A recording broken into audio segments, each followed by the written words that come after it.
तो अब हम बात कर रहे हैं एक्सरसाइज 1.1 के क्वेश्चन नंबर 3 की। Which of these sets are finite and which of these are infinite. तो बात करते हैं कि पहले ये फाइनाइट और इनफाइनाइट हम कहते किसे हैं। जो फाइनाइट सेट्स हैं वो काउंटेबल होते हैं, ठीक है। वो क्या होते हैं? काउंटेबल। इसका मतलब है कि हम उन्हें काउंट कर सकते हैं, गिन सकते हैं, ठीक है। वो एक लिमिटेड तादाद में नंबर लिखे हों एक सेट में तो वो काउंटेबल हैं, गिन सकते हैं उन्हें, ठीक है। तो वो क्या होंगे? फाइनाइट। जबकि इनफाइनाइट क्या होता है? इनफाइनाइट हम कहते हैं अनकाउंटेबल को। Uncountable. Uncountable number of elements जब किसी भी सेट में मौजूद हों तो वो सेट इनफाइनाइट होता है। आप उन एलिमेंट्स को गिन नहीं सकते क्योंकि उनका आपको लास्ट पॉइंट, लास्ट नंबर उनमें गिवन ही नहीं होता, ठीक है। फॉर एग्जाम्पल कुछ सेट्स ऐसे होते हैं, जैसे इस सवाल में आप डी वाले पे देखें तो कुछ सेट्स ऐसे होते हैं जो ऐसे डॉट डॉट डॉट पे ख़त्म होते हैं। तो इसका मतलब ये है कि ये इस तरीके से हमें देखकर ही पता चल रहा है कि ये इवन नंबर का सेट्स है और ये डॉट डॉट शो कर रहे हैं कि ये सेट आगे जाएंगे। अब ये कितना आगे जाएंगे उसकी एंड लिमिट हमें नहीं दी हुई, ठीक है। अगर 100 लिख देते तो हम कहते कि भाई 2 से स्टार्ट हुए 100 पे ख़त्म हो रहे हैं ये नंबर्स, लेकिन हमें स्टार्टिंग पॉइंट तो इनफाइनाइट में गिवन होता है लेकिन एंड पॉइंट गिवन नहीं होता, ठीक है।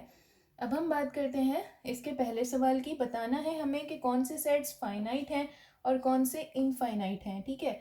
The months of a year, आपको पता है एक साल में 12 महीने होते हैं, आप गिन सकते हैं, तो ये सेट हमारे पास फाइनाइट है, ठीक है। फिर अगला सवाल है the days in a year. Days जो है एक साल में कितने दिन होते हैं? 365 डेज होते हैं, ठीक है। तो ये भी आप गिन सकते हैं, तो ये क्या है? फाइनाइट है, ठीक है।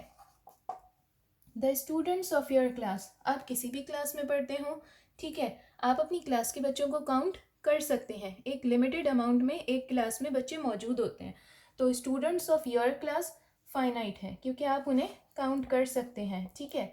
अब इसके बाद जो मैंने आपको अभी बताया, जो सेट्स ख़ास तौर पे जिन्हें आप काउंट नहीं कर सकते, जो ऐसे डॉट डॉट पे ख़त्म हो रहे हो, वो तो वाज़ा है कि मतलब वो इनफाइनाइट है। आप उन्हें काउंट नहीं कर सकते क्योंकि उनकी एंड लिमिट आपको पता नहीं होती। डेज इन अ ईयर हैं तो 1 से लेकर 365 डेज होंगे, उसके बाद अगला साल शुरू हो जाएगा। तो आपको पता है कि ये स्टार्टिंग पॉइंट है, ये एंड पॉइंट है, दोनों पॉइंट्स गिवन है, तो सेट फाइनाइट है। ये सेट 2 से शुरू हो रहा है और आगे तक जा रहा है, अब इसका एंड पॉइंट नहीं दिया हुआ, तो ये इनफाइनाइट है। अब यहाँ पर है बात the set of lines passing through a point. कोई भी एक पॉइंट हो तो उससे बहुत सारी लाइंस गुजर सकती हैं, और वर्टिकली गुजर सकती है, हॉरिजॉन्टली भी गुजर सकती है, ऐसे भी गुजर सकती है, ऐसे भी गुजर सकती है, बहुत सारी लाइंस एक पॉइंट से गुजर सकती हैं, ठीक है।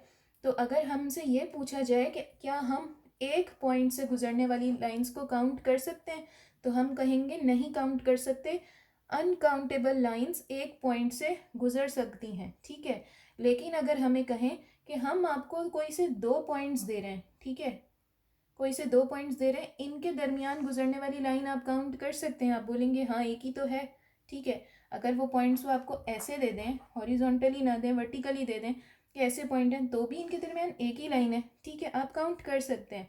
लेकिन एक ही पॉइंट से गुजरने वाली लाइन्स को आप काउंट नहीं कर सकते, वो अनकाउंटेबल हो सकती हैं, ठीक है। तो यहाँ क्या लिखा है? The set of lines passing through a point. A show करता है सिंगल चीज़ को, ठीक है।